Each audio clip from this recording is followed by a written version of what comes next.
آج ہم انشاءاللہ ابتدا کرتے ہیں نبی کریم صلی اللہ علیہ وسلم کی پیدائش کے بعد جو واقعات ہوئے ان میں داخل ہوتے ہیں انشاءاللہ. تو بچپن اور لڑکپن چند ایک سالوں کی میں بات کروں گا، لیکن ہمارے لیے بھی ضروری ہے کہ اب ہم سمجھنا شروع کر دیں کہ سیرت کی ٹرمینالوجی میں، اصطلاح میں مکی اور مدنی زندگی کی بات کی جاتی ہے. ایک مکی زندگی ہے، ایک مدنی زندگی ہے.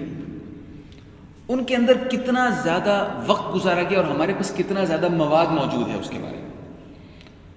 تو نبی کریم صلی اللہ علیہ وسلم کی پیدائش کے بعد سے لے کر ان کی نبوت تک اس میں تقریباً 40 سال ہے. یعنی نبی کریم صلی اللہ علیہ وسلم کو جو نبوت دی گئی وہ تقریباً 40 سال کی عمر میں دی گئی. 40 سال تک وہ ایک عام انسان تھے، ظاہری بات ہے دوسروں سے بہت منفرد تھے، لیکن بہرحال انہیں اللہ تعالیٰ کی طرف سے ابھی نبوت کے مقام پر سرفراز نہیں کیا گیا تھا، تو انہیں نبوت دی گئی 40 سال کی عمر تک. تو وہ 40 سال کی عمر تک جو واقعات ہوئے ہمارے پاس چند ایک موجود ہیں، چند ایک، اور بہت تفصیل کے ساتھ نہیں.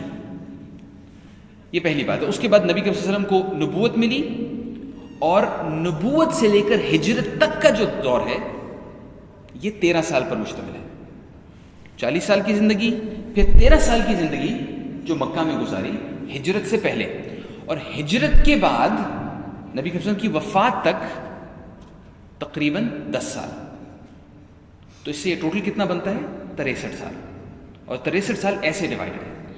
اب یہ یہاں پہ اس کا ذکر کرنا اس لیے مقصود ہے کیونکہ اگر ہم زندگی کے پہلے 53 سال یعنی نبوت سے قبل اور ہجرت سے نبوت سے لے کر ہجرت تک کا جو کیا دورانیہ ہے یہ 53 سال بنتا ہے.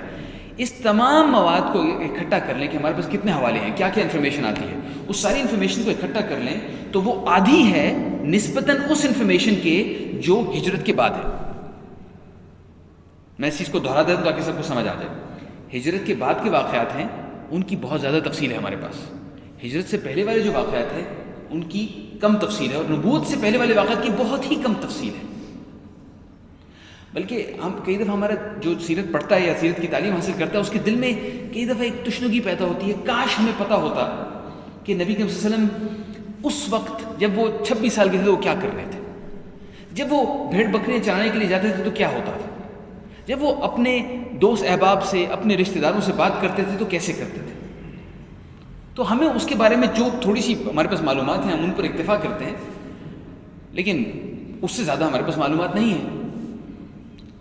تو اگر آپ کے دل میں یہ خیال پیدا ہوگا تو یہ ذہن میں رکھیے کہ اللہ تعالیٰ نے ہمیں وہ تمام چیزیں بتا دی ہیں جو کہ ہمارے ایمان کے لیے ضروری ہیں، اور بہت ساری ایسی معلومات ہیں جو اللہ تعالیٰ نے ہمیں نہیں بتائیں. وہ اللہ تعالیٰ کی مرضی ہے جو اس نے نہیں بتائیں. اللہ تعالیٰ کی قرآن شریف میں ایک آیت ہے جو میری اس بات کا ثبوت ہے. اللہ تعالیٰ فرماتے ہیں سورۃ الحجر میں، اعوذ باللہ من الشیطان الرجیم، ان نحن نزلنا الذکر وان له لحافظون. بے شک اللہ تعالیٰ نے ذکر نازل کیا اور اللہ تعالیٰ ہی اس کی حفاظت کرنے والے ہیں. یہ آیت آپ نے تھوڑے سے مختلف مفہوم کے ساتھ سنی ہوگی کہ قرآن شریف کی حفاظت کا ذمہ اللہ تعالیٰ نے لیا ہے. سنی ہے نا بیشتر لوگوں نے.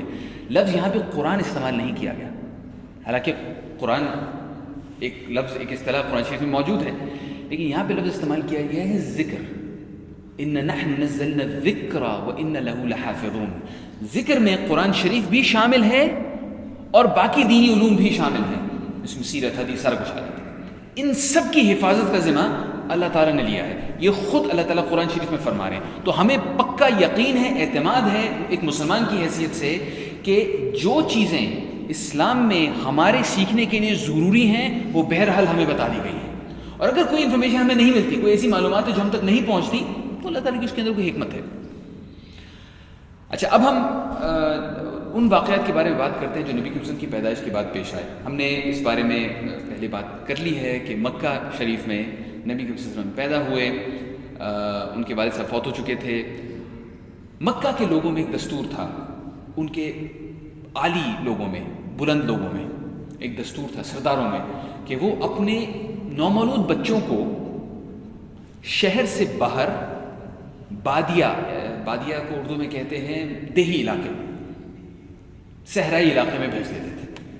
اب وہاں کے دیہی علاقے ساری بات ہے صحرا تھے. اس کی کئی وجوہات ہو سکتی ہیں، ہم انشاءاللہ وہ وجوہات بھی دیکھیں گے، لیکن یہ بڑے لوگوں میں دستور تھا۔ اب نبی کے وسلم کے والد وفات پا چکے تھے، اور ہوتا کیا تھا کہ وہ قبائل جو کہ اچھی عربی بولنے کے لیے مشہور تھے، وہ شہر سے باہر رہتے تھے، اور کبھی کبھی ان کی وہ عورتیں جن کے ہاں حال ہی میں اولاد ہوئی ہوتی تھی، وہ کچھ پیسے کمانے کی غرض سے اور اپنے تعلقات شہر کے بڑے لوگوں سے بنانے کی غرض سے وہ اپنے خاندان کے ساتھ آیا کرتی تھی اور معلوم کرتی تھی کس کس کے ہاں اولاد ہوئی ہے پچھلے چند ایک مہینوں میں، ہم ان کی اولاد لے کے اپنے ساتھ لے جائیں گے، اور وقتاً فوقتاً ان کی والدہ سے والد سے ان کو ملواتے رہیں گے، حتیٰ کہ وہ 2 سال کے ہو جائیں گے تو انہیں واپس لے آئیں گے۔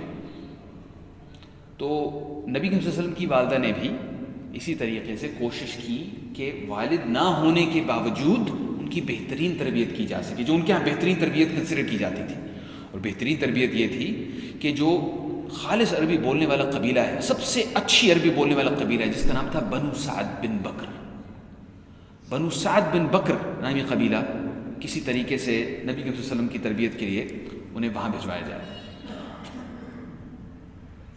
ایک ذہن میں فوراً سوال پیدا ہوتا ہے کہ کون سے ماں باپ اپنے دودھ پیتے بچے کو اپنے سے دور کرنا پسند کریں گے؟ تو اس کا جواب دینا بھی ضروری ہے، اور ہم سب سے پہلے اس کا جواب دیتے ہیں، اس کے بعد انشاءاللہ پھر واپس آتے ہیں ان واقعات کی طرف۔ سب سے پہلی بات یہ ہے کہ شہروں میں زبان ہمیشہ گڑبڑ ہو جاتی ہے۔ شہروں میں مختلف علاقوں سے لوگ آتے ہیں، اپنے اپنے الفاظوں کا ذخیرہ لے کے آتے ہیں، اس کی وجہ سے جو شہروں میں زبان بولی جاتی ہے وہ خالص نہیں رہتی۔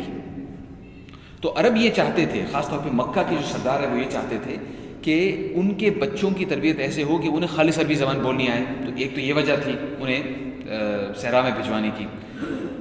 دوسری وجہ یہ تھی کہ شہروں میں مختلف قسم کی وبائیں پھیلتی ہیں۔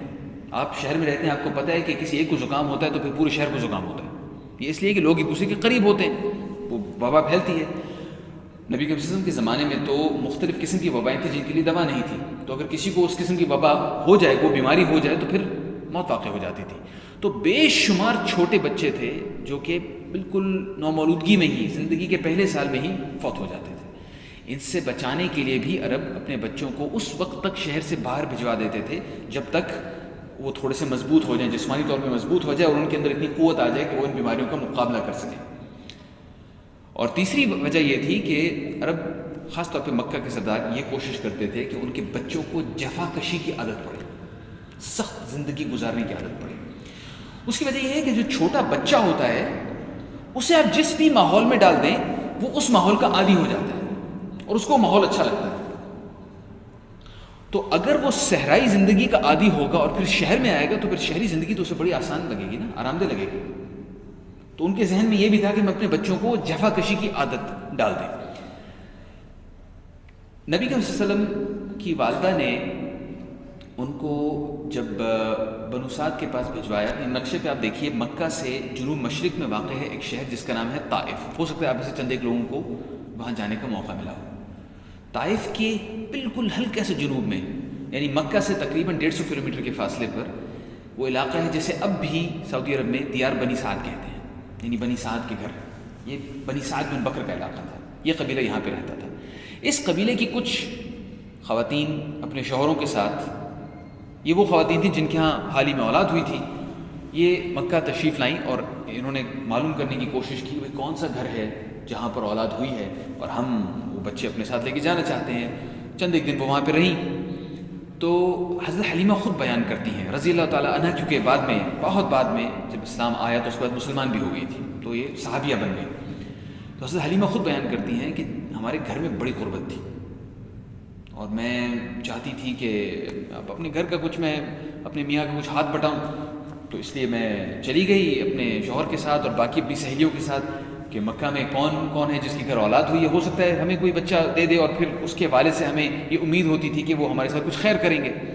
تو یہ لوگ مکہ پہنچے تو انہیں پتہ چلا کہ جناب یہاں بھی اولاد ہوئی ہے، عبد المطلب کا ایک پوتا ہوا ہے، اور حضرت عبد المطلب کے اس سے پہلے اور اولاد میں سے کئی لوگوں کو بنو سعد اپنے ساتھ لے کے جا چکے تھے، تو اس لیے جانتے تھے کہ عبد المطلب مکہ کے بڑے سردار ہیں۔ اور ویسے بھی ہم یہ ڈسکس کر چکے ہیں کہ عبد المطلب تو عرب کی ایک لیجنڈ تھے، بالکل یعنی کہ اسطوری قسم کے ہیرو تھے، سب لوگ جانتے تھے ان کے بارے میں. انہیں پتہ چلا بھی ان کا پوتا ہے, تو بہت سے لوگ ان کے گھر آئے, ان کی خواتین آئیں دیکھنے کے لیے کہ کون سا بچہ ہے, ہم لے کے جانا چاہتے ہیں.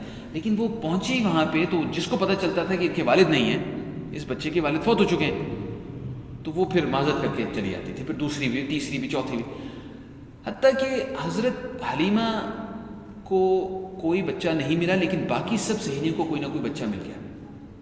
اب حضرت حلیمہ واپس گئیں اپنے شوہر کے پاس, آخری دن تھا, اگلے دن صبح ان لوگوں نے کوچ کرنا تھا. یہ ان کا خانوادہ ہے. حضرت حلیمہ کے شوہر کا نام تھا حارث بن عبد العزہ بن رفاعہ. ان کے اس سے پہلے 3 بچے تھے, اس سے پہلے 2 بچے تھے, اور شاید انیسہ کی پیدائش بعد میں ہوئی. ایک بیٹی تھی 6-7 سال کی, اس کا نام تھا الشیماء, اور ایک بیٹا تھا جو انہی دنوں میں اس کی پیدائش ہوئی تھی, اس کا نام تھا کبشہ.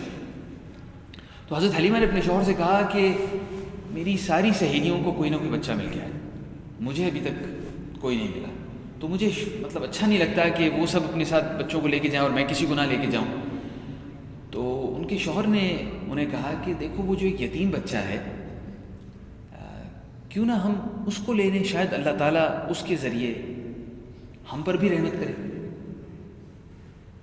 ذرا اس مکالمے کے بارے میں سوچیے, ایک شوہر اور اس کی بیگم کے درمیان میں اس قسم کا مکالمہ ہو رہا ہے. اس سے آپ کو اس خاندان کے بارے میں کیا پتہ چلتا ہے؟ بت پرستی رائج تھی عرب میں, لیکن حضرت ابراہیم کے زمانے سے جو دین توحیدی تھا اس کے ریمنٹس ابھی تک باقی تھے.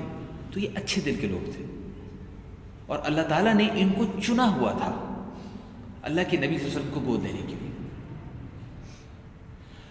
تو حضرت حلیمہ نے کہا کہ چلو ٹھیک ہے, میں جاؤں گی, میں ان سے جو محمد صلی اللہ علیہ وسلم کی والدہ ہیں ان سے میں بات کروں گی. اور اگلے دن گئی, انہوں نے بات کی اور بچے کو اپنے ساتھ لے کے آ گئی.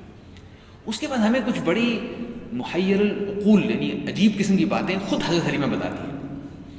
وہ کہتی ہیں کہ جب ہم مکہ کی طرف آ رہے تھے تو جس خچر پہ میں سوار تھی وہ سب سے کمزور تھا, لاغر تھا, مطلب جو ہمارے پاس جانور تھے وہ کسی قابل نہیں تھے, سب سے پیچھے رہ رہے تھے. اور کھانے کے لیے ہمارے پاس کچھ نہیں تھا, ہمارے جانوروں کے پاس بھی کچھ نہیں ہوتا تھا. میرا جو اپنا بیٹا تھا جس کا نام کبشہ ہے, اس کے لیے بھی میرے جسم میں دودھ نہیں تھا. میں وہ بچے کو تو لے تو آئی, لیکن جب وہ بچہ ہمارے پاس آیا اور میں نے اسے دودھ پلانا چاہا تو اس نے سیر ہو کے دودھ پیا. اس کے بعد میں نے اپنے بچے کو بھی دودھ پلایا, اس نے بھی سیر ہو کے پیا. اس کے بعد میرے شوہر گئے دودھ دھونے کے لیے جانور کا, تو وہ بھی واپس آئے, ان کا بھی برتن بھرا ہوا, اس نے بھی دودھ دیا. تو ہم مطلب وہ خود کہتی ہیں کہ ہم نے پہلے دن ہی محسوس کر لیا کہ کچھ مختلف قسم کے واقعات ہو رہے ہیں ہمارے ساتھ. اور ان کے شوہر حارث نے ان سے کہا کہ تم نے یقیناً ایک باسعادت روح لے لی ہے, یعنی اس بچے کی طرف اشارہ کر کے اس بچے میں کوئی خاص بات ہے, اللہ تعالیٰ اس کے ذریعے ہمیں یہ سب کچھ نعمتیں دے رہا ہے. اس کے بعد یہ لوگ واپس آئے, اپنے علاقے کی طرف رخ ہوا ان کا. تو اب حضرت حلیمہ کا جانور سب سے آگے دوڑ رہا ہے, اور باقی جو ان کی سہیلیاں ہیں وہ بھی ان کی طرف دیکھ کے حیران ہو رہی ہیں کہ کیا ہو گیا تمہیں, یہ بتاؤ تو صحیح واقعہ کیا ہے.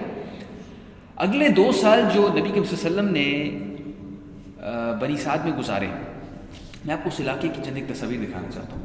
یہ وہ علاقہ ہے بنو سعد کا علاقہ, پتھریلے قسم کے پہاڑ ہیں, صحرائی علاقہ ہے.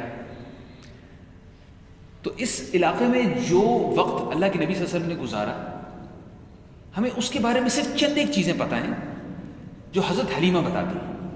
وہ کہتی ہیں کہ میں نے یہ دیکھا کہ میرے جانور کہیں چرنے کے لیے جاتے تھے تو خوب سیر ہو کے واپس آتے تھے. میرے قبیلے کے باقی لوگ ان کے جانور چرنے کے لیے جاتے تھے تو خالی پیٹ واپس آتے تھے. تو لوگ ایک دوسرے کو کہا کرتے تھے کہ اپنے جانور وہاں بھیجا کرو جہاں حلیمہ بھیجتی ہے. اس کے علاوہ بھی انہوں نے اپنے خاندان میں بہت ساری اور برکتیں دیکھی. اور برکت اسی چیز کا نام ہے نا, برکت اس چیز کا نام ہے کہ آپ کے پاس بھی اور دوسروں کے پاس بھی وسائل اتنے ہی ہوں, لیکن ان وسائل کا آپ کو زیادہ فائدہ ہو نسبتاً ان کے. آپ کے وسائل میں برکت ہے, اور اللہ تعالیٰ ایسی چیزیں کرتے ہیں, اس میں ہمیں ہماری حیرانگی کی کوئی بات نہیں ہے. تو حضرت حلیمہ نے وہ جو سب کچھ دیکھا اگلے 2 سال تک, اس کی وجہ سے ان کے دل میں خیال ہوا کہ اب 2 سال پورے ہو رہے ہیں, اور ان 2 سال میں یقیناً ان کی نبی کریم صلی اللہ علیہ وسلم کی اپنی والدہ کے ساتھ کئی ملاقاتیں ہوئی ہوں گی, کوئی نہ کوئی نظام ہوگا ملنے کا, واپس لانے کا, ان کے آنے کا. تو 2 سال جب ہو گئے تو حضرت حلیمہ نے حضرت آمنہ سے کہا کہ میں چاہتی ہوں کہ یہ بچہ 2 سال اور میں اپنے پاس رکھوں, کیونکہ دیکھیے مکہ میں وبائیں بھی ہوتی ہیں اور مسائل بھی ہوتے ہیں. انہوں نے ایڑی چوٹی کا زور لگا لیا کسی طریقے سے بچہ ہمارے پاس رہے. اور حضرت آمنہ مان گئی. انہوں نے کہا چلو ٹھیک ہے, اگر اتنی زیادہ محبت ہے تمہیں اس بچے سے تو رکھو. اور واقعی انہوں نے بہت محبت دکھائی اس بچے کے ساتھ. اگلے 2 سال پھر نبی کریم صلی اللہ علیہ وسلم نے حضرت حلیمہ کے ساتھ گزارے. حضرت حلیمہ فرماتی ہیں کہ میں نے دیکھا کہ یہ بچہ باقی بچوں کی نسبت, اور میں کئی بچوں کو پال چکی تھی, میں نے دیکھا یہ بچہ باقی بچوں کی نسبت جلدی میچور بھی ہو گیا, یعنی ذہنی طور پہ اس میں پختگی بھی آ گئی, اور دوسرا جسمانی طور پہ بھی مضبوط ہو گیا. لیکن پھر ایک واقعہ پیش آیا جس کی وجہ سے حضرت حلیمہ بہت پریشان ہو گئی, اور وہ واقعہ ایک ایسا واقعہ جس کا ذکر قرآن شریف میں بھی ہے. اس کا نام ہے واقعہ شق الصدر. شق عربی میں کہتے ہیں کھول دینے کو, اور صدر دل کو کہتے ہیں, دل کا کھول دینا.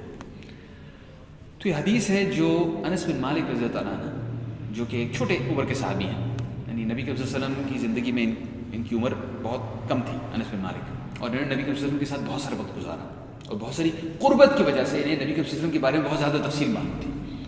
تو حضرت انس بن مالک سے یہ ایک روایت ہے حدیث, جس میں وہ تفصیل بتاتے ہیں کہ جب نبی کریم صلی اللہ علیہ وسلم 4 سال کے تھے تو وہ اپنے رضائی بہن بھائیوں کے ساتھ, رضائی رے, بلکہ میں آپ کو شاید دکھا دوں گا ابھی, رے ضاد الف عین یہ رضائی, یعنی دودھ پینے والے بہن بھائی. جس عورت نے دودھ پلایا ہو بچوں کو, وہ سب بچے آپس میں بہن بھائی ہو جاتے ہیں ہماری شریعت کے مطابق. تو نبی کریم صلی اللہ علیہ وسلم کی بہن بھائی ہو گئے, الشیمہ ان کی بہن ہو گئیں, اور کبشہ ان کا بھائی ہو گیا. تو وہ اپنے بہن بھائیوں کے ساتھ کھیل رہے تھے, کچھ اور بچوں کے ساتھ کھیل رہے تھے. ان بچوں نے دیکھا کہ ایک شخص آیا, اجنبی شخص, اور صحرا میں اگر آپ ایک قبیلے میں رہتے ہیں تو آپ ہر ایک کو جانتے ہیں, بلکہ اس زمانے تو شہر بھی چھوٹے ہوتے تھے, شہروں میں بھی لوگ ہر ایک کو جانتے تھے. تو کوئی بھی اجنبی شخص آئے سب لوگ پریشان ہو جاتے تھے, یہ کون ہے, یہ کہاں سے آ گیا. تو وہ کوئی اجنبی شخص آیا, اس نے نبی کے وسلم کے قریب آ کے جب وہ کھڑا ہوا تو باقی تمام بچے بھاگ گئے سوائے اللہ کے نبی محمد صلی اللہ علیہ وسلم کے. اس کے بارے میں سوچیے, نبی کے وسلم اکیلے تھے جو کھڑے تھے. 4 سال کا بچہ جو ذرا اونچی آواز ہے تو ڈر جاتا ہے, لیکن یہ 4 سال کا بچہ دلیری سے کھڑا ہوا ہے. اس سے آپ کو ان کی بہادری کا اندازہ ہوتا ہے کہ ہاں کیا چاہتے ہیں ان سے. تو وہ جو شخص لوگوں کو, بچوں کو نظر آیا تھا, وہ حضرت جبریل علیہ السلام تھے. انہوں نے نبی کی محمد صلی اللہ علیہ وسلم کو پکڑ کے لٹایا زبردستی, اور جو الفاظ ہیں وہ ہیں, اس سے پتہ چلتا ہے کہ تھوڑی سی کشمکش بھی ہوئی. یعنی اللہ کے نبی صلی اللہ علیہ وسلم اس بچپن میں بھی آسانی سے نہیں مان رہے تھے, انہیں خیر زبردستی لٹایا. اس کے بعد ہمیں کچھ نہیں پتا کیسے, لیکن ان کا سینہ کھول دیا. اب وہ کیسے ہوا, کیا ہوا, یہ علم الغیب ہے, ہمیں نہیں پتا. ہمیں صرف یہ پتا ہے کہ ان کا سینہ کھول دیا, اور بچے جو بھاگ رہے تھے وہ دور سے دیکھ رہے تھے کیا ہوا. اور نبی کے صلی اللہ علیہ وسلم کا دل نکالا, جسم سے باہر نکالا, اور اس کے بعد اس دل میں سے ایک چھوٹا سا سیاہ رنگ کا ٹکڑا نکالا اور کہا ھذا حظ الشیطان منک, یہ تم میں شیطان کا ٹکڑا ہے.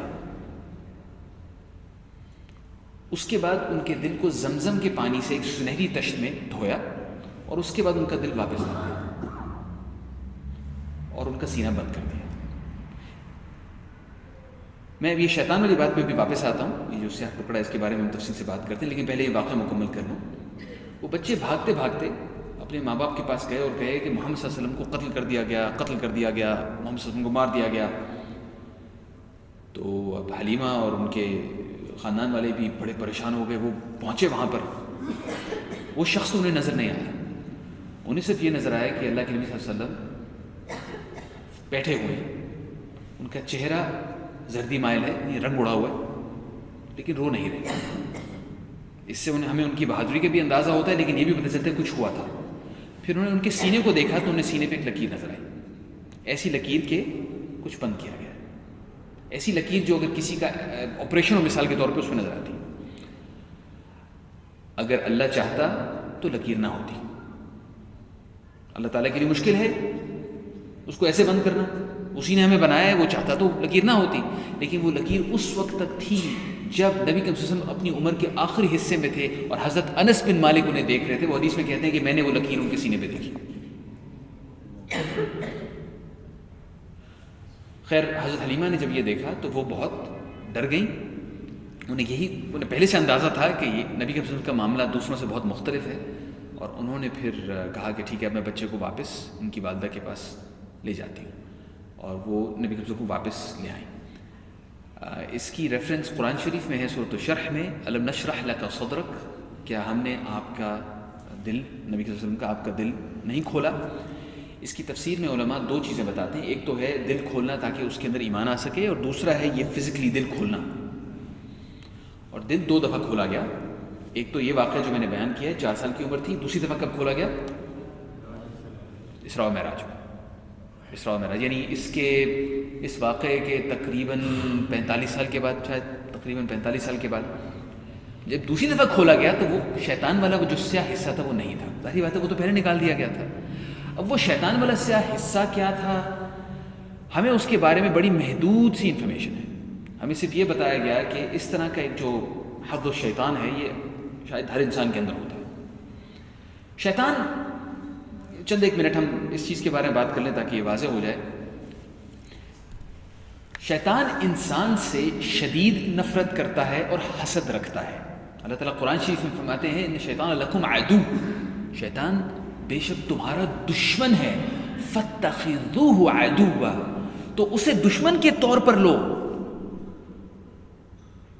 ہم میں سے کتنے لوگ ہیں جو صبح کے وقت اٹھتے ہیں اور کہتے ہیں کہ آج میں نے شیطان کو دشمن کے طور پہ لینا ہے؟ یقین مانیں یہ سب سوچنے کی ضرورت ہے، کیونکہ شیطان صرف سرگوشیاں کرتا ہے۔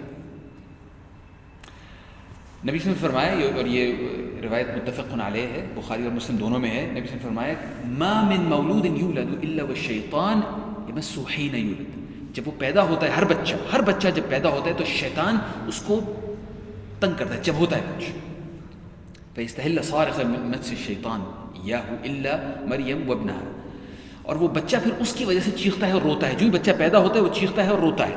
اب ہم اس کی بہت ساری اور وجوہات بتا سکتے ہیں، لیکن ہم مسلمان ہیں، ہمارے ایمان ہے کہ اللہ کے نبی صلی اللہ علیہ وسلم نے فرمایا ہے کہ بچہ اس وجہ سے روتا ہے کہ شیطان اس کو کچھ ہوتا ہے، اسی وجہ سے ہوتا ہے، اس میں کوئی شک نہیں۔ اور اس شیطان کی نفرت کچھ ایسی ہے کہ شاید، اور یہ علم الغیب ہے، ہمیں اس کے بارے میں معلوم نہیں، کہ شاید اس وقت وہ انسان کے اندر وہ جو سیاہ چیز جس کی بات کی جا رہی ہے وہ چھوڑ دیتا ہے، تاکہ اس کے ذریعے بعد میں انسان کو سرگوشی کر سکے۔ شاید میں بہت احتیاط سے بات کروں کیونکہ ہمیں معلوم نہیں ہے، ہم اپنی طرف سے کچھ گھڑ نہیں سکتے، ہمیں جو پتہ ہے یہ پتہ ہے۔ دوسری بات جو اللہ کے نبی صلی اللہ علیہ وسلم نے ہمیں بتائی وہ یہ ہے کہ ما منکم من احد الا وقد وکل به قرینہ من الجن، تم میں سے ہر شخص، یعنی آپ اور میں بھی اس میں شامل ہیں، تم میں سے ہر شخص کے ساتھ ایک شیطان لگا دیا گیا، وہ اس کا قرین ہے، یعنی اس کا وہ ساتھی ہے جو ہر وقت غلط باتیں اس کے ذہن میں ڈالنے کی کوشش کرے گا۔ لیکن یہ آپ کی اور میری مرضی ہے کہ ہم اس کی بات سنیں یا نہ سنیں۔ ہو سکتا ہے کبھی کبھی دل میں ایمان ہونے کے باوجود آپ کے دل میں کوئی بہت ہی غلط قسم کا خیال آئے اور آپ حیران ہو گئی میں ایسی بات کیوں سوچ رہا ہوں، وہ اصل میں آپ خود نہیں سوچ رہے، وہ کوئی آپ کو بتا رہا ہے۔ لیکن سرگوشی سننا نہ یہ سننا، یہ مکمل آپ کی ذمہ داری ہے، شیطان کا کوئی کنٹرول نہیں ہمارے اوپر۔ یہ قرآن شریف میں ہمیں اس طریقے سے آتا ہے کہ قیامت کے دن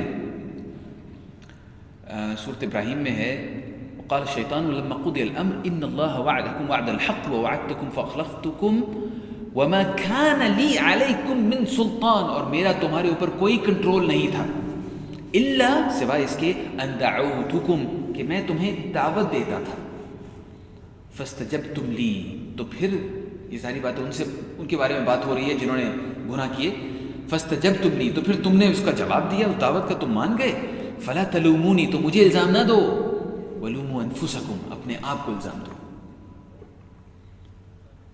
تو دوسری سورۃ الحشر میں کمثل الشیطان اذ قال للانسان اکفر، جیسے شیطان انسان کو کہتا ہے کفر کرو، فلما کفر، تو پھر وہ کفر کر دیتا ہے، قال انی بریء منک، تو جب کفر کر دیتا ہے انسان تو شیطان کہتا ہے میرا تم سے کوئی تعلق نہیں۔ شیطان کا ہمارے ساتھ ایسا تعلق ہے، اس طریقے کا۔ تو خیر، جب نبی کریم صلی اللہ علیہ وسلم کی جو یہ رضائی والدہ حضرت حلیمہ سعدیہ ان کو واپس مکہ لے کر آئیں، تو نبی کریم صلی اللہ علیہ وسلم کا اس کے بعد ان سے رابطہ منقطع ہو گیا اور اپنی والدہ کے پاس رہنے لگے۔ بہت عرصے کے بعد فتح مکہ کے بعد غزوہ حنین ہوئی۔ غزوہ حنین میں ایک بہت بڑا قبیلہ تھا جس کا نام تھا حوازن، اس کے ساتھ مسلمان نبرد آزما ہوئے۔ حوازن کی ایک شاخ تھی بنو سعد بن بکر، وہی بنو سعد بن بکر۔ جب بنو سعد بن بکر کے لوگوں کو پکڑ لیا گیا تو اب صحابہ ان میں قیدی بنا رہے تھے ان کو، جنگ ختم ہو گئی تو ان میں سے ایک خاتون چیخنے شروع ہو گئی، تنگ کرنا شروع کر دیا، انہوں نے جو صحابہ تھے ان کو کہنا شروع کر دیا۔ انہوں نے فرمایا کہ میں تمہارے انا اخت صاحب، میں تمہارے جو صاحب ہیں نبی کے صلی اللہ علیہ وسلم ان کی بہن ہوں۔ تو صحابہ حیران ہو گئے کہ آپ اللہ کے نبی صلی اللہ علیہ وسلم کی بہن ہیں، یہ کیسے ہو سکتا ہے؟ مطلب نہ آپ کا قبیلہ وہ ہے، نہ آپ کا ان سے کوئی تعلق ہے۔ انہیں تو ظاہری بات نہیں پتہ ہے بنو سعد کے واقعات، انہیں نبی صلی اللہ علیہ وسلم کی رضاعت کے واقعات ہو سکتے ہیں نہ پتہ ہوں، لیکن خیر انہوں نے کہا ٹھیک ہے آئیے آپ۔ پھر انہیں لے کر گئے اللہ کے نبی صلی اللہ علیہ وسلم کے پاس، اور یہ تھی الشیماء، حضرت حلیمہ کی صاحبزادی۔ تو یہ نبی صلی اللہ علیہ وسلم کے پاس گئیں اور صحابہ نے کہا یا رسول اللہ صلی اللہ علیہ وسلم یہ خاتون فرما رہی ہیں کہ یہ آپ کی بہن ہے، ہمیں سمجھ نہیں ہم آپ کے پاس لے آئے۔ تو نبی صلی اللہ علیہ وسلم نے ان کی طرف دیکھا، سمجھ تو گئے کہ اگر یہ ہوگی میری بہن تو وہ شیماء ہو سکتی ہے، ساری بات اتنا عرصہ گزر گیا، شکل تبدیل ہو گئی ہوگی، اب پتہ نہیں کہ لگا سکتے کہ یہ وہ ہے یا نہیں ہے۔ تو نبی صلی اللہ علیہ وسلم نے فرمایا کہ مجھے کیسے پتا کہ آپ وہ ہیں؟ تو حضرت شیماء نے فرمایا کہ میری کمر پر اس چک کے نشان ابھی تک ہیں جو تم نے کاٹا تھا مجھے جب میں نے تمہیں اپنی کمر پہ اٹھایا۔ تو اللہ کے نبی صلی اللہ علیہ وسلم نے ان کو بڑا اکرام کیا، ان کو بہت تحفے تحائف دیے، اور وہ بھی مشرف با اسلام ہوئی۔ اسی طریقے سے نبی صلی اللہ علیہ وسلم کی رضائی والدہ کو پتہ چلا، حضرت حلیمہ کو، وہ اس وقت حیات تھی، وہ ان سے ملنے کے لیے آئیں۔ ان کو تو ظاہری بات ہے نبی صلی اللہ علیہ وسلم پہچان سکتے تھے کیونکہ اس عمر کے بعد چہرہ اتنا زیادہ تبدیل نہیں ہوتا۔ نبی صلی اللہ علیہ وسلم کھڑے ہو گئے کیونکہ اپنی والدہ تو ان کی فوت ہو گئی تھی، لیکن یہ ان کی رضائی والدہ تھی۔ کھڑے ہو گئے، اپنی جو چادر انہوں نے پہنی تھی وہ بچھائی اور اس پر انہوں نے بٹھایا، بڑا عزت و اکرام کیا، اور ان سے کہا کہ آپ کیا چاہتی ہیں اور جو آپ چاہیں گی وہ آپ کے لیے حاضر ہے۔ تو ہمیں نبی صلی اللہ علیہ وسلم کی زندگی میں بہت ساری چیزوں سے کوئی نہ کوئی سبق ملتا ہے، لیکن دوسروں کے ساتھ ان کے معاملات کا، دوسروں کے ساتھ ان کے تعلقات کا، دوسروں کے ساتھ ان کے رویے کا، ہمیشہ اس سے یہ پتہ چلتا ہے کہ اس میں رحمت اور نرمی کا جذبہ غالب تھا۔ وہ رحمت اور نرمی کا جذبہ کس طریقے سے اللہ تعالیٰ نے ان کے اندر ڈالا، اس کی کیا واقعات ہیں، یہ شاید ہمیں اگلی چند چیزوں میں پتہ چلے جو اب ہم ڈسکس کریں گے۔ نبی کریم کی والدہ آمنہ بنت وہب، ان کے ساتھ جو وقت گزارا نبی کریم وہ 4 سال سے 6 سال کی عمر کا ہے۔ اس دوران میں کیا ہوا ہمارے پاس مستند روایات میں ایسی کوئی تفصیل موجود نہیں ہے سوائے ایک واقعے کے، لیکن ہم اندازہ لگا سکتے ہیں کہ ایک ماں اپنے بچے کے ساتھ کیا کرتی ہے، کس طریقے سے کھیلتی ہے، کیسی محبت کی باتیں ہوتی ہیں ان کے آپس میں، تو ایسا سب کچھ ہوا ہوگا۔ نبی کریم صلی اللہ علیہ وسلم کی والدہ کے حوالے سے ہمیں جو واحد چیز ملتی ہے وہ ان کا یثرب کا سفر ہے۔ یہ بات پہلے ہو چکی ہے کہ حضرت عبد المطلب کی والدہ کا تعلق یثرب سے تھا، حضرت ہاشم کی بیوی جو کہ حضرت عبد المطلب کی والدہ تھی ان کا تعلق یثرب سے تھا۔ حضرت عبد المطلب نے اپنی زندگی میں بھی وہ تعلقات برقرار رکھے۔ اس کے بعد ان کے بیٹے عبداللہ جب سفر پہ جاتے تھے تو وہ راستے میں مدینہ سے گزرتے تھے، یثرب جسے اس وقت کہا جاتا تھا، اور ان سے تعلقات ان کے قائم تھے۔ اس کے بعد ان کی وفات بھی وہاں پہ ہوئی، تو نبی کریم صلی اللہ علیہ وسلم نے اپنی والدہ کے ساتھ یثرب کا سفر کیا۔ عام طور پہ اس کا مفہوم یہ لیا جاتا ہے کہ شاید حضرت آمنہ اپنے شوہر کی قبر پہ جانا چاہتی تھی، اللہ بہتر جانتا ہے، لیکن ہمیں یہ ضرور پتہ ہے کہ نبی کریم صلی اللہ علیہ وسلم جب یثرب میں گئے تو کئی مہینے رکے، اتنا عرصہ رکے کہ جب بہت عرصے بعد وہ ہجرت کر کے مدینہ تشریف لائے تو مدینے کی چند ایک عمارتوں کو وہ پہچان گئے جو انہوں نے اپنے بچپن میں دیکھی تھی۔ تو چند ایک مہینے رہنے کے بعد اور اپنے رشتہ داروں کے ساتھ دوبارہ سے ایک تعلق استوار کرنے کے بعد نبی کریم صلی اللہ علیہ وسلم اپنی والدہ اور حضرت عبداللہ کی ایک جاریہ، یعنی ایک غلام تھی حضرت عبداللہ کی جن کا نام تھا ام ایمن، ان کے ساتھ واپس تشریف لا رہے تھے۔ راستے میں ابوا نام کے مقام پر، جس کی تصویر میں نے آپ کو یہاں دی ہے، ابوا نام کے ایک مقام پر حضرت آمنہ اچانک بیمار پڑ گئی، اور انسان تصور ہی کر سکتا ہے کہ ایک 6 سال کے بچے پر اس حالت میں کیا گزری ہوگی۔ دادا حضرت عبد المطلب کی کفالت میں دے دیا گیا، اور حضرت عبد المطلب کے بارے میں ہمیں معلوم ہے کہ وہ اپنے پوتے سے بہت زیادہ محبت کرتے تھے، کیونکہ ان کا پوتا دوسری دفعہ یتیم ہو چکا تھا۔ ہمیں 2-3 واقعات ان کے بارے میں یہ ملتے ہیں کہ حضرت عبد المطلب کے لیے مکہ میں کعبے کے سائے میں ایک فرش بچھایا جاتا تھا۔ فرش سے مطلب ہے ایک چبوترا سا تھا، زمین سے تھوڑا سا اٹھا ہوا، اور حضرت عبد المطلب وہاں پہ بیٹھتے تھے مکے کے سردار کی حیثیت سے، اور ان کے سامنے مختلف مسائل پیش کیے جاتے تھے، اور مکے کے جو مسائل تھے ان کو وہ حل کرنے کی وہاں پہ گفتگو کرتے تھے۔ کوئی ان کے ساتھ اس چبوترے پر نہیں بیٹھ سکتا تھا سوائے اللہ کے نبی صلی اللہ علیہ وسلم، جو اس وقت 7-8 سال کی عمر کے ہوں گے۔ وہ بھاگتے بھاگتے آتے تھے اور اپنے دادا کے پاس چڑھ جاتے تھے، اس چبوترے پر بیٹھ جاتے تھے، کیونکہ اب والد اور والدہ کی غیر موجودگی میں یہی ان کے والد تھے۔ تو ان کے چچا حضرات، نبی کے وسلم کے چچا حضرات، انہیں فوراً اتارنے کی کوشش کرتے تھے۔ تو حضرت عبد المطلب کہتے تھے کہ میرے اس بیٹے کو چھوڑ دو، اس کی خاص شان ہے۔ حضرت عبد المطلب اپنی عمر کے آخری حصے میں بینائی بھی کھو رہے تھے، حضرت چاہتا ہوں، لیکن نبی کے وسلم کے بارے میں وہ ایک بڑا درد بھی رکھتے تھے اپنے دل میں، اور ان کا خیال بھی رکھنے کی پوری کوشش کرتے تھے۔ ایک اور واقعہ ہمیں یہ ملتا ہے کہ نبی کے وسلم کے چچا اونٹ ہوا کرتے تھے، ان کے پاس اونٹ بڑی مہنگی چیز ہے، تو ایک اونٹ بھاگ گیا صحرا میں کہیں، تو ان کے چچاؤں نے بڑا تلاش کیا، نہیں ملا۔ اس کے بعد انہوں نے نبی کے وسلم سے کہا کہ آپ جا کے تلاش کیجیے۔ اب ایسا کیوں کیا انہوں نے، اس کی کئی وجوہات ہو سکتی ہیں، لیکن جو روایت ہوئی ہے میں آپ سے وہ بیان کر دیتا ہوں۔ کچھ اساتذہ نے میری جو اس بارے میں اس کی وضاحت کی ہے، انہوں نے کہا کہ شاید نبی کے وسلم جب بھی کوئی کام کیا کرتے تھے اس میں کامیاب ہوتے تھے، تو جب چچا خود کام کر کے تھک ہار چکے تھے، انہوں نے کہا بھائی ہم سے تو یہ مسئلہ حل نہیں ہو رہا، اونٹ بڑی مہنگی چیز ہے، تو اس بچے کو بھیجتے ہیں، یہ کبھی ناکام نہیں ہوتا، اس لیے شاید انہوں نے اللہ کے نبی صلی اللہ علیہ وسلم کو بھیجا ہو۔ دوسری وجہ ایک ذہن میں یہ بھی آتی ہے کہ جس کے والدین نہیں ہوتے شاید اس کے ساتھ اس طرح کرنا آسان ہوتا ہے، ورنہ اگر ان کے والدین ہوتے وہ کبھی نہ جانے دیتے۔ لیکن حضرت عبد المطلب کو پتہ چلا تو وہ اپنے بیٹوں سے انتہائی شدید ناراض ہوئے، نبی کے وسلم کا انتظار کرتے رہے اور اپنے بیٹوں کو جھڑکتے رہے کہ تم کیسے بھیج سکتے تھے ان کو۔ وہ واپس آئے تو انہیں اطمینان ہوا۔ نبی کے وسلم 8 سال کے تھے تو ان کے دادا کی وفات ہو گئی۔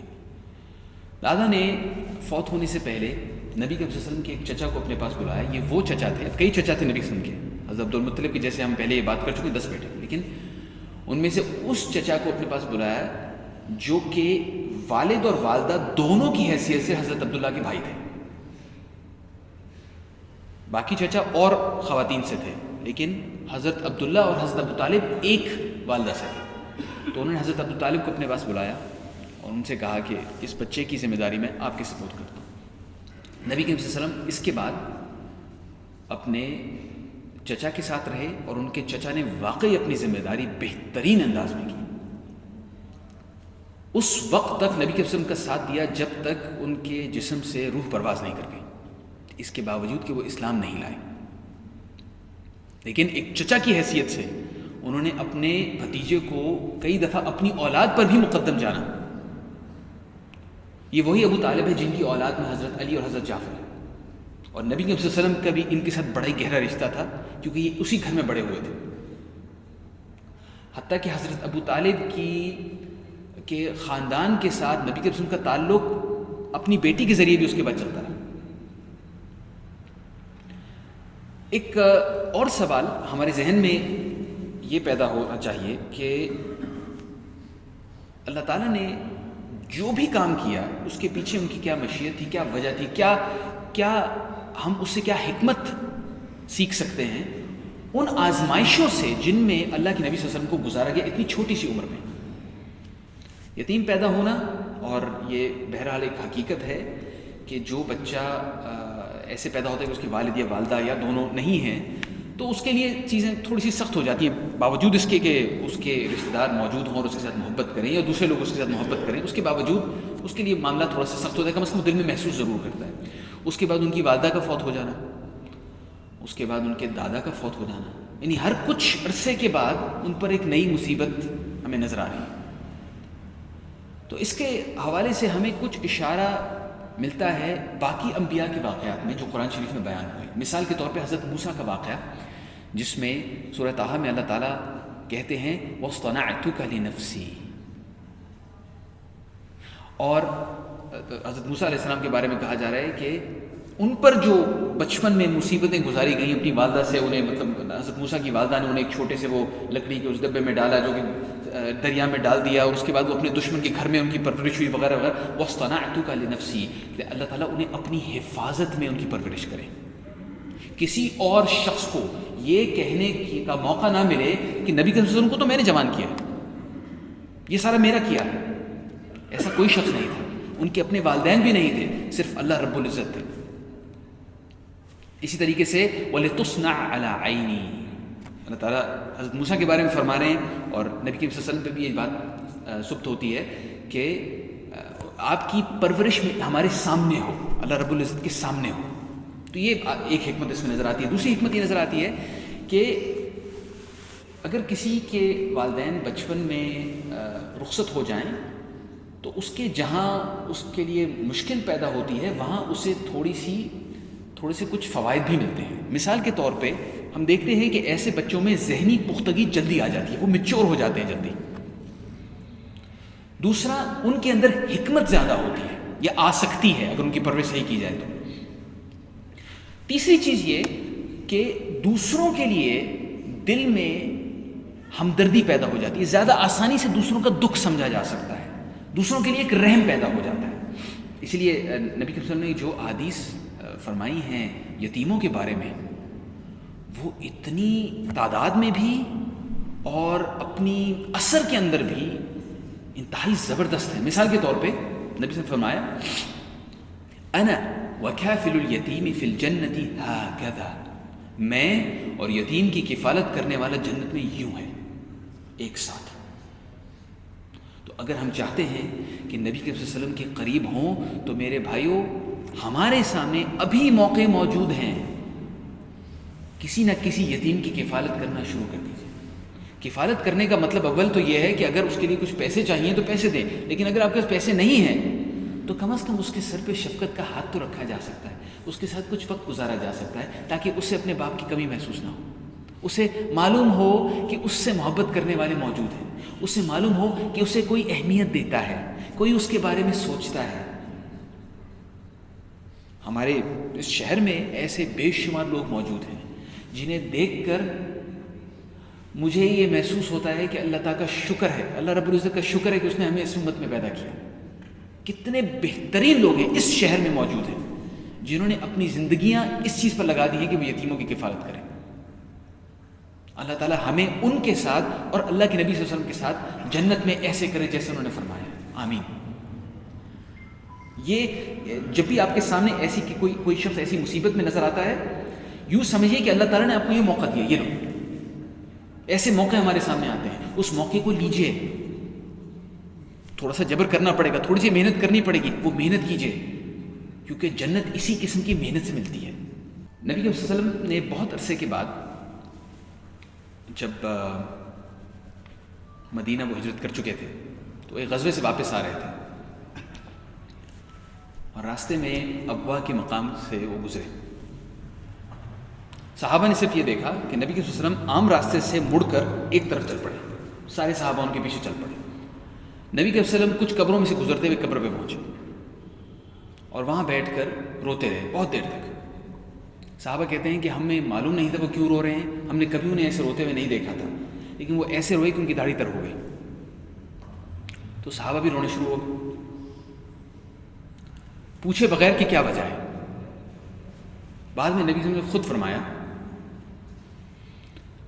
اب صحابہ نے پوچھا ما لک یا رسول اللہ صلی اللہ علیہ وسلم، کیا رسول اللہ صلی اللہ علیہ وسلم ہمیں بتائیے کیا ہوا. نبی صلی اللہ علیہ وسلم نے فرمایا انی استأذنت ربی فی الاستغفار لأمی فلم یأذن لی فدمعت عینائی رحمۃ اللہ واستأذنت ربی فی زیارتها فأذن لی. میں نے اپنے رب سے اجازت مانگی کہ مجھے اپنی والدہ کی قبر کی زیارت کرنی ہے، مجھے اجازت دیجیے. اور اس کے بعد اس کی تفصیل بھی ہے، کیونکہ وہ فرماتے ہیں وَإِنِّي كُنْتُ قَدْ نَهَيْتُكُمْ عَنْ زِيَارَةِ الْقُبُورِ، میں اس سے پہلے تم لوگوں کو، صحابہ کرام کو منع کیا کرتا تھا کہ قبروں پہ نہ جایا کرو. فزوروہا کہ اب جاؤ. اس کی جو تفصیل ہے وہ ایک اور حدیث میں ایسے آتی ہے فَإِنَّهَا تُذَكِّرُكُمُ الْآخِرَةَ، کیونکہ ان سے تمہیں آخرت کا خیال آئے گا، تم اپنی موت کو یاد کرو گے. تو قبروں کی زیارت کیوں منع تھی شروع میں؟ اس لیے کہ عرب جب قبروں پہ جاتے تھے تو قبروں میں موجود جو لوگ ہوتے تھے وہ کئی دفعہ ان کی پرستش شروع کر دیتے تھے، ان کی عبادت شروع کر دیتے تھے کہ فلاں شخص بہت اچھا تھا. ہم پہلے بات کر چکے ہیں لات اور اس کے بارے میں، العزیٰ کے بارے میں، کہ انہوں نے پھر آہستہ میں ان کے بت بنائے. لیکن اللہ کے نبی صلی اللہ علیہ وسلم نے اس سے پہلے کسی کو اجازت نہیں دی تھی. اس موقع پر انہوں نے اللہ تعالیٰ سے اجازت مانگی، اور انہیں اجازت جب اللہ تعالیٰ نے دے دی تو انہوں نے صحابہ کو بھی اجازت دی. تو اس کا مطلب ہے ہمیں زیارت القبور کی اجازت اس وجہ سے ملتی ہے کہ اللہ تعالیٰ کے نبی صلی اللہ علیہ وسلم نے اپنی والدہ کی قبر کی اجازت مانگی تھی. ایک بچے کی شخصیت کی تعمیر کیسے ہوتی ہے، اس میں کیا کیا عوامل ہیں اور وہ کیا کردار ادا کرتے ہیں. ہمیں اب جدید ریسرچ سے پتہ چلتا ہے کہ زندگی کے پہلے 6 سال بہت اہم ہوتے ہیں. ہر بچے کی زندگی کے پہلے 6 سال بہت اہم ہوتے ہیں. انہی 6 سالوں میں اس کی شخصیت بنتی ہے، اور اس کی شخصیت میں اس وقت کانفیڈنس آتا ہے، مضبوطی آتی ہے اگر اس کو محبت دکھائی جائے اور اس کو توجہ دکھائی جائے، اس کو بتایا جائے کہ آپ اہم ہیں، آپ کی اہمیت کوئی محسوس کرتا ہے، اور اس کا خیال رکھا جائے. جو ہم اس سے پہلے ہمارا خیال یہ ہوتا تھا کہ جو سب سے زیادہ جو چیز میٹر کرتی ہے، جو چیز سب سے زیادہ اہم ہے، وہ اس کی ذہانت ہے. لیکن اب ہمیں پتہ چلا ہے کہ ذہانت کافی نہیں، ذہانت کے علاوہ ایک اور چیز ہوتی ہے جسے ایموشنل انٹیلیجنس کہا جاتا ہے، جذباتی ذہانت. کسی دوسرے کے چہرے کو دیکھ کے اندازہ لگا لینا کہ اس کو دکھ ہو رہا ہے یا خوشی ہو رہی ہے. کسی کو دیکھ کر اس کے منہ سے الفاظ نکلے بغیر اندازہ لگا لینا کہ مجھے اس سے کس طریقے سے ڈیل کرنا ہے تاکہ اس سے میں ہمدردی کر سکوں. یہ تمام چیزیں ہیں، انہیں کہتے ہیں ایموشنل انٹیلیجنس. تو اللہ تعالیٰ نے نبی کریم صلی اللہ علیہ وسلم کو بنو سعد کے صحرا میں وقت گزرایا. ان کے سامنے ان کے قریب ترین لوگ ان کے قریب آئے اور اس کے بعد ان سے دور بھی ہو گئے. ان سے نبی کریم صلی اللہ علیہ وسلم کو ہمیں محسوس ایسے ہوتا ہے کہ شاید مقصود تھا زندگی کی وہ سکل سکھانا جن کے ذریعے کوئی شخص انتہائی جفاکش قسم کی خود انحصاری کی زندگی گزار سکتا ہے، کیونکہ ان سب کی ضرورت پڑنی تھی. اس کے بعد نبی کریم صلی اللہ علیہ وسلم پر ان کی زندگی میں بہت مصائب ٹوٹے. ابھی تو خیر ہم نے ان کی والدہ کا، ان کے والد کا، ان کے دادا کا ذکر کیا ہے. ان کے چچا کی اس کے بعد وفات ہوئی. ان کی زندگی میں ان کی محبوب بیوی کی وفات ہوئی، حضرت خدیجہ کی وفات ہوئی. نبی کریم صلی اللہ علیہ وسلم کے حضرت فاطمہ کے علاوہ تمام بچوں کی وفات ان کی اپنی زندگی میں ہوئی. اب سوچئے جس شخص پر اتنی زیادہ پریشانیاں آئیں اس کی تیاری بچپن سے کی جا رہی ہے. نبی صلی اللہ علیہ وسلم جب اس کے بعد حضرت اپنے چچا کے ساتھ رہنا شروع ہوئے، ہمیں اس بارے میں ایک اہم واقعہ یہاں پہ ذکر کرنا ضروری ہے، جو انشاءاللہ ہم اگلے دفعہ جب سیشن کریں گے اگلے ہفتے تو ہم اس کے اندر باقی تفصیل بتائیں گے. لیکن ایک واقعہ ایسا ہے کہ اس کا ذکر کرنا یہاں ضروری ہے. یہ ہے واقعہ بحیرہ راہب کا. راہب انگریزی میں مونک کہتے ہیں. راہب وہ غیر مسلم عبادت گزار ہوتے ہیں جو اپنے مذہب کی پیروی میں کسی نہ کسی عبادت گاہ میں زندگی گزارتے ہیں، انہیں راہب کہا جاتا ہے. تو واقعہ کچھ ایسے، میں پہلے واقعہ بیان کرتا ہوں اور اس کے بعد اس کے اوپر ایک ڈیبیٹ ہے، ایک بحث ہے، میں اس کے بعد اس کا ذکر کروں گا. واقعہ ایسے ہے کہ نبی کریم صلی اللہ علیہ وسلم حضرت ابو طالب کے ساتھ ایک تجارتی قافلے میں تشریف لے گئے. اب یہ قافلہ شام کی طرف جا رہا تھا. اس قافلے میں نبی کے وسلم بھی موجود تھے، اور کچھ روایت میں آتا ہے کہ ان کے ساتھ کچھ ایسے اور لوگ بھی موجود تھے جو بعد میں صحابہ ہوئے، اور باقی قریش کے اشراف وہاں اس قافلے میں تھے. یہ سب لوگ جب پہنچے شام کے علاقے بصرہ میں، جو اب تک دمشق سے کچھ فاصلے پر واقع ہیں، اس کے کھنڈرات ملتے ہیں. تو بصرہ اس زمانے میں شاہراہ ریشم پہ تھا، یعنی وہاں پہ بہت زیادہ تجارت ہوتی، تجارتی مرکز تھا. یہ لوگ جب وہاں پہنچے تو شہر سے باہر ایک خانقاہ تھی. اس خانقاہ میں یہ بحیرہ نام کا ایک راہب رہتا تھا، جو اس زمانے کے جن عیسائیوں کی ہم نے بات کی تھی نا، جو اصل عیسائی کچھ رہ گئے تھے، ان میں سے تھا. یہ خانقاہ سے باہر نکل آیا، اور اس سے پہلے عام طور پہ باہر نہیں نکلتا تھا. لوگوں کے لیے اچنبھے کی بات تھی. خیر جب یہ عرب قافلہ آ کے وہاں رک گیا تو بحیرہ ان میں آیا، لوگوں کو دیکھنا شروع ہو گیا، اور دیکھتے دیکھتے اللہ کے نبی صلی اللہ علیہ وسلم پہ آ کے رک گیا اور کہا کہ اس شخص کا والد کون ہے، اس شخص کا ولی کون ہے؟ حضرت ابو طالب نے کہا کہ میں ہوں. تو بحیرہ نے کہا کہ ایسا نہیں ہو سکتا، اس بچے کا باپ زندہ نہیں ہو سکتا. یعنی اس سے پہلے کچھ نشانیاں اس کے پاس موجود تھیں. حضرت ابو طالب نے کہا کہ ہاں میں اس کا چچا ہوں، لیکن بہرحال اس کا ولی میں ہوں. تو پھر اس شخص نے بتایا کہ جب تم لوگ داخل ہو رہے تھے تو میں نے دیکھا کہ تمہارے اوپر ایک بادل سایہ فگن ہے، تمہارے قافلے کے اوپر ایک بادل ساتھ ساتھ آ رہے ہیں، اور میں نے یہ بھی دیکھا کہ پتھر سجدہ کر رہے ہیں اور درخت جھک رہے ہیں. اب یہ اس نے کیسے دیکھا، اسے نظر آیا، باقیوں کو نظر کیوں نہیں آیا ہمیں معلوم نہیں اس کے بارے میں. خیر وہ قافلہ پہنچ گیا تو وہ تلاش کرتا کرتا آیا اور اس نے کچھ نشانیوں سے پہچان لیا، جو مثال کے طور پہ مہر نبوت اس نے کمر پہ دیکھی. اس نے کہا کہ یہی بچہ ہے. اور اس نے پھر حضرت ابو طالب سے کہا کہ تم کہاں جانے کا ارادہ رکھتے ہو؟ حضرت ابو طالب نے کہا کہ میں القدس جاؤں گا، یعنی بیت المقدس، وہاں جاؤں گا. تو بحیرہ نے کہا تم ایسا نہ کرو، اس بچے کو وہاں نہ لے جاؤ، کیونکہ مجھے یہودیوں سے خطرہ ہے، وہ حسد کریں گے، یعنی وہ بھی پہچان جائیں گے، جیسے میں پہچان گیا وہ بھی پہچان جائیں گے، اور وہ پھر ہو سکتا ہے اسے جب انہیں پتہ چلے کہ عربوں میں آ رہے نبی تو وہ ہو سکتا ہے اسے نقصان پہنچانے کی کوشش کرے. تو پھر اس روایت میں یوں ہے کہ حضرت ابو طالب نے اللہ کے نبی صلی اللہ علیہ وسلم کو واپس بھیج دیا. تو یہ روایت ہمارے پاس یوں آتی ہے، اور کئی جید علماء نے اس روایت کو نقل کیا ہے، اس وجہ سے میں بھی آپ کے سامنے بیان کر رہا ہوں. لیکن یہاں پہ یہ بھی بیان کرنا ضروری ہے کہ اس روایت پر کچھ بحث ہے کہ روایت مستند ہے یا نہیں. مثال کے طور پہ امام الذہبی وہ فرماتے ہیں کہ ان کے مطابق یہ روایت مستند نہیں ہے. جیسے ہم نے پہلی سیشن میں جب ہم نے یہ سلسلہ شروع کیا تھا، ہم نے اس وقت یہ ڈسکس کیا تھا کہ ہم یہاں پر کچھ گفتگو علمی کریں گے، اور علمی گفتگو کا مطلب یہ ہے کہ ہمیں تھوڑی سی ٹیکنیکل ڈیٹیلز میں جانا ہوگا. تو یہ ڈیٹیل میں آپ کے سامنے پیش کرنا چاہتا ہوں کہ کئی دفعہ ہمارے سامنے کوئی چیز ذکر کی جاتی ہے اور کہا جاتا ہے فلاں چیز مستند نہیں ہے، یا کہا جاتا ہے کہ بہت کمزور ہے، یا کہا جاتا ہے کہ گھڑی ہوئی ہے. تو کیا یہ ممکن ہے کہ حدیث بھی گھڑی ہوئی ہو؟ کوئی گھڑ سکتا ہے خود حدیث؟ بالکل گھڑ سکتا ہے. بلکہ نبی صلی اللہ علیہ وسلم نے اس کے بارے میں خود فرمایا کہ تم میں سے کوئی شخص اگر میرے نام سے کوئی حدیث گھڑے گا تو وہ اپنی جگہ جہنم میں تیار کر لے.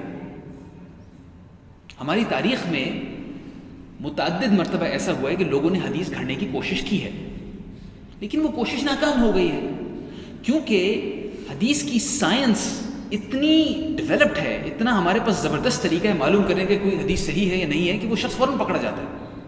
ہم تاریخ میں بھی اٹھا کے دیکھتے ہیں فلاں چیز نقل کی گئی، اچھا بھائی کس نے کہی تھی؟ وہ فلاں شخص تھا، اس نے کہی تھی. وہ شخص کون تھا بھائی؟ ہمارے پاس کتابوں میں موجود ہے سب لوگوں کے نام جنہوں نے حدیث نقل کی ہے، ان کے بارے میں ساری تفصیل لکھی ہوئی ہے.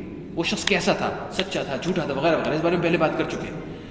تو اس حدیث کے بارے میں یہ چونکہ مرسل ہے تو تھوڑی سی اس میں کمزوری ہے. میں آپ کے سامنے کم از کم یہ بات پیش کرنا چاہتا ہوں. اللہ تعالیٰ بہتر جانتے ہیں، شاید سچ ہو، شاید اس کے اندر کچھ کمزوری ہو. ساتھ میں انشاءاللہ ختم کرنے سے پہلے ایک دلچسپ واقعہ میں آپ کے سامنے ذکر کرتا ہوں کہ لوگ حدیث کیوں گھڑتے ہیں. جو ایسے واقعات گھڑتے ہیں اور ہمیں پتہ چل جاتا ہے گھڑے ہوئے ہیں، لیکن گھڑتے کیوں ہیں؟ کچھ تو شاید اچھے لوگ نہیں ہوتے، وہ اس لیے گھڑتے ہیں شاید، لیکن کچھ اس لیے گھڑتے ہیں کہ ان کی نیت اچھی ہوتی ہے، عمل غلط ہوتا ہے. مثال کے طور پہ ایک شخص تھا، اس کا نام تھا نوح بن ابی مریم. یہ 200-300 ہجری میں کہیں آیا یہ شخص. اس نے بڑی ساری احادیث بیان کی کہ قرآن شریف کی فلاں سورت جو ہے اس کے یہ فضائل ہیں، فلاں سورت کے یہ فضائل ہیں، فلاں سورت کے یہ فضائل ہیں، وغیرہ وغیرہ. اور ہمارے پاس کچھ مستند احادیث موجود ہے کچھ صورتوں کے فضائل کے بارے میں، لیکن اتنے نہیں کہ ہر صورت کے یہ فضائل ہیں. خیر اس کے بارے میں اس نے حدیثیں بیان کرنی شروع کی. باقی علماء نے کہا یہ بھی یہ کون ہے بھائی؟ نوح بن ابی مریم، اتنی ساری حدیثیں اس کی طرف سے آ رہی ہیں، یہ کہاں سے نقل کر رہے ہیں؟ اس سے پوچھا گیا، وہ 2-3 سوال اس سے کیے، وہ پکڑا گیا. کس سے سنی تھی تم نے حدیث؟ کب سنی تھی؟ اس نے کہاں سے سنی تھی؟ اس نے کہاں سے سنی تھی؟ اور اسے چیک کیا، مسند کرایا تھا، بھائی وہ شخص تو وہاں رہتا ہی نہیں تھا. تو پکڑا گیا. اس نے کہا کہ ہاں ٹھیک ہے بھائی میں نے گھڑی تھی. لوگوں نے اس سے پوچھا کہ اللہ کے بندے تم تو اتنے اچھے مسلمان ہو، تم نے کیوں گھڑی تھی؟ اس نے کہا جی دیکھیے میں نے دیکھا کہ لوگ بہت زیادہ وقت گزارنے لگ گئے ہیں فقہ پڑھنے میں اور تاریخ پڑھنے میں. میں نے کہا شاید میں یہ قرآن شریف کی صورتوں کے فضائل بیان کروں تو شاید وہ قرآن شریف کی طرف واپس آ جائے. تو یہ ایک ایسے شخص کی کہانی ہے جو کہ اچھی نیت سے اس نے حدیث گھڑی، لیکن خیر پکڑا گیا. تو یہ میں آپ سے ذکر کرنا چاہتا ہوں. اس کے بعد ہم انشاءاللہ خلاصہ کرتے ہیں. آج ہم نے جو 2-3 چیزیں دیکھی. ہم نے سب سے پہلے یہ دیکھا کہ نبی کے وسلم کے قریب ترین لوگ ان کے بچپن میں ہی ایک ایک کر کے وفات پا گئے، اور ہمارا اندازہ ہے کہ اس سے اللہ تعالیٰ نے ان کو مضبوطی بھی عطا کی نبی کے وسلم کو، اور ان کے دل میں رحمت بھی رچ گئی ہوگی. دوسری چیز ہم نے یہ نوٹ کی کہ ہماری ذمہ داری ہے کہ ہمارے زمانے میں ہمارے ارد گرد جو ضرورت مند ہیں ہم ان کے ساتھ اس طریقے سے سلوک کریں جو نبی کے وسلم نے اپنے ارد گرد ضرورت مندوں کے ساتھ کیا، نبوت سے پہلے بھی، نبوت کے بعد بھی، ہجرت کے بعد بھی. نبی کے وسلم نے وفات پانے تک اپنی پوری زندگی جو کام کرتے ہوئے گزاری وہ ہمارے لیے سنت ہیں. اور سنت کا مطلب صرف آنکھوں میں سرما لگانا یا ڈرائنگ روم میں بیٹھ کر سیاست پہ گفتگو کرنا نہیں ہے، اس کے لیے محنت کرنی پڑتی ہے. اور وہ محنت کا ایک جز یہ ہے کہ جو بھی شخص جس قسم کی ضرورت میں ہے اور ہماری جو استطاعت ہے، جہاں تک ہمارے لیے ممکن ہے، ہم اس سے پورا کرنے کی کوشش کریں. تو ہم یہاں پر انشاءاللہ آج کی نشست کا اختتام کرتے ہیں. اگلی دفعہ ہم نبی صلی اللہ علیہ وسلم کی جوانی کے واقعات دیکھیں گے. اللہ تعالیٰ آپ کو بھی اور مجھے بھی عمل کرنے کی توفیق عطا فرمائے.